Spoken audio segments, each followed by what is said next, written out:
14장 13절로 16절입니다. 그런즉 우리가 다시는 서로 비판하지 말고 도리어 부딪힐 것이나 거칠 것을 형제 앞에 두지 아니하도록 주의하라. 내가 주 예수 안에서 알고 확신하노니 무엇이든지 스스로 속된 것이 없으되 다만 속되게 여기는 그 사람에게는 속되니라. 만일 음식으로 말미암아 내 형제가 근심하게 되면 이는 내가 사랑으로 행하지 아니함이라. 그리스도께서 대신하여 죽으신 형제를 내 음식으로 망하게 하지 말라. 그러면 너희의 선한 것이 비방을 받지 않게 하라. 아멘. 아디아프라는 스토아주의에서 형성된 개념입니다. 선도 아니고 악도 아닌, 특별한 어떤 명령도 없고 금지도 없는 것을 말하죠. 성경에서는 아디아프라는 성경에 어떤 명령도 금지도 없는 것을 말하죠. 이 아디아포라 문제는 종교개혁 시기를 지나면서 드러나기 시작하는데 루터와 칼빈은 그 의견이 달랐습니다. 루터는 성경이 명백하게 금지하는 것은 로마 교회의 전통과 관습을 따라야 된다라고 했지요. 반면에 칼빈은 성경이 명하지 않는 것은 로마 교회의 전통과 관습을 따라서는 안 된다. 오히려 그렇게 말합니다. 이것은 교회 정치, 사회, 생활할 것 없이 어디에나 적용된다고 보았지요.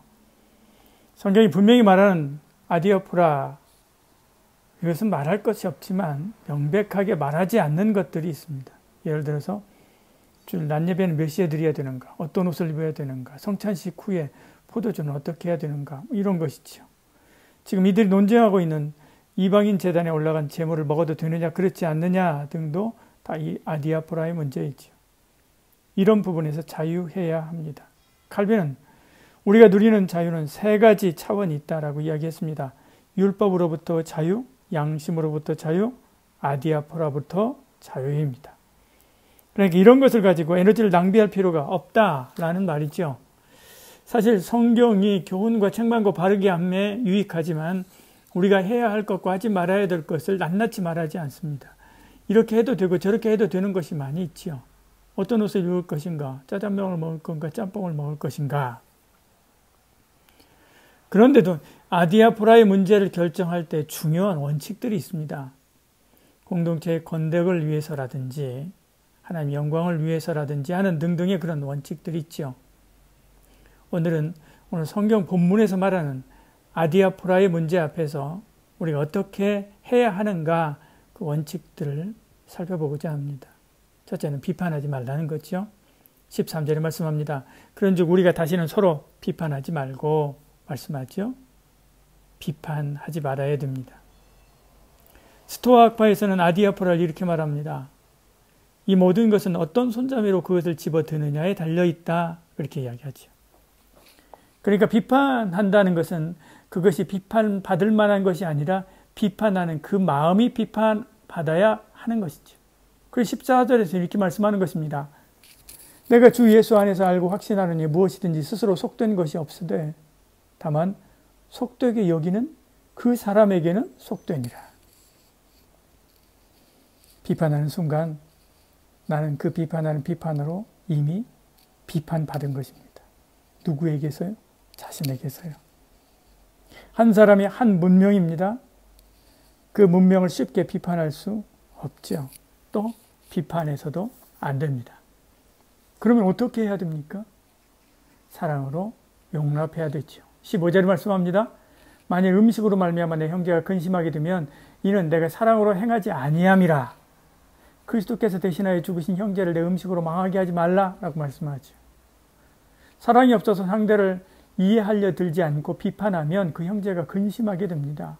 예수님이 십자가에 죽으셔서 구하신 영혼을 그렇게 쉽게 죽이고 망하게 할 수 없지요. 한 영혼은 천하보다 귀하지요. 그를 위해 주님이 죽으셨습니다. 주님의 제자라면 나도 그를 위해 기꺼이 죽을 준비가 되어 있어야 하지요. 수많은 선교사님의 목회자들이 그렇게 순교를 선택했습니다. 그런데 우리는 너무나 쉽게 말로, 마음으로, 행동으로, 언어로, 표정으로, 심지어 눈짓으로 그들의 영혼을 고사시키고 있지 않는지 스스로 돌아봐야만 하지요. 바울은 로마 성도에게 음식이 비록 자기 양심에 꺼리낌이 없지만 믿음이 약한 형제에게 꺼리낌이 되고 부딪히는 것이 된다고 생각할 때는 주님의 사랑으로 믿음이 강한 성도가 양보하고 그 앞에서 그를 위해서 먹지 않는 것이 옳다, 그렇게 말하는 것이죠. 13절, 15절 후반절은 이렇게 말씀하지 않습니까? 13절 후반절에요. 도리어 부딪힐 것이나 거칠 것을 그 형제 앞에 두지 아니하도록 주의하라. 15절에도 말씀합니다. 형제를 내 음식으로 망하게 하지 말라 말씀하죠. 그렇게 할 때 선한 것이 선하여집니다. 16절 말씀합니다. 그러므로 너희 선한 것이 비방을 받지 않게 하라. 그렇지 않으면 선한 것이 비방받습니다. 저것들이 자기들이 사랑한다고 하지만 자기들끼리 저렇게 죽자사자 싸우네? 저게 무슨 선한 것이 있어?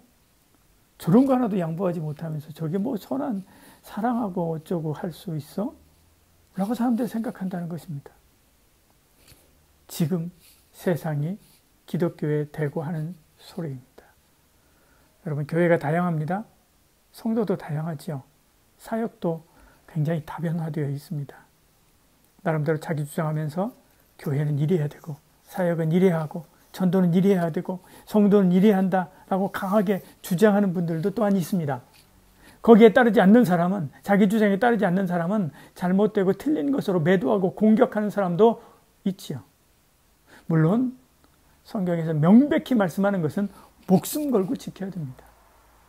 그러나 성경에서 명백히 말씀하지 않는 것은 목숨 걸고 양보해야 합니다. 그때 그리스도가 그리스도로, 십자가 사랑이 사랑으로 세상에 비춰지게 될 것입니다. 저와 여러분 모두가 다 바로 이 아디아포라의 문제에서 참 자유를 얻고 그 아디아포라의 문제를 가지고 오히려 예수 그리스도의 사랑을 증거하는 복된 하나님의 사람이 되기를 축복합니다. 기도하겠습니다. 사랑이 많으신 우리 하나님, 혼란한 이 시대에 우리를 붙잡아 주시고 함께 하사 하나님의 선하신 사랑과 십자가의 은혜를 증거하고 나누는 빛된 삶을 살아가는 저희들 되게 하여 주시옵소서. 형제를 비판하지 아니하고 사랑하고 용납하고 양보함으로 우리가 믿은 이 십자가 사랑, 우리가 알고 있는 예수 그리스도의 그 은혜의 사랑, 그 사랑이 얼마나 선하고 얼마나 아름답고 얼마나 복되고 얼마나 능력 있는지 보여주는 저희들 되게 하여 주시옵소서. 우리의 삶을 통해서 십자가가 십자가 되고 예수님의 사랑이 사랑이 되는 바 되는 것을 증거하는 그런 삶, 그런 삶의 예배, 그런 생활 예배가 되는 저희들 되게 하여 주시옵소서. 예수님 이름으로 기도드리옵나이다. 아멘.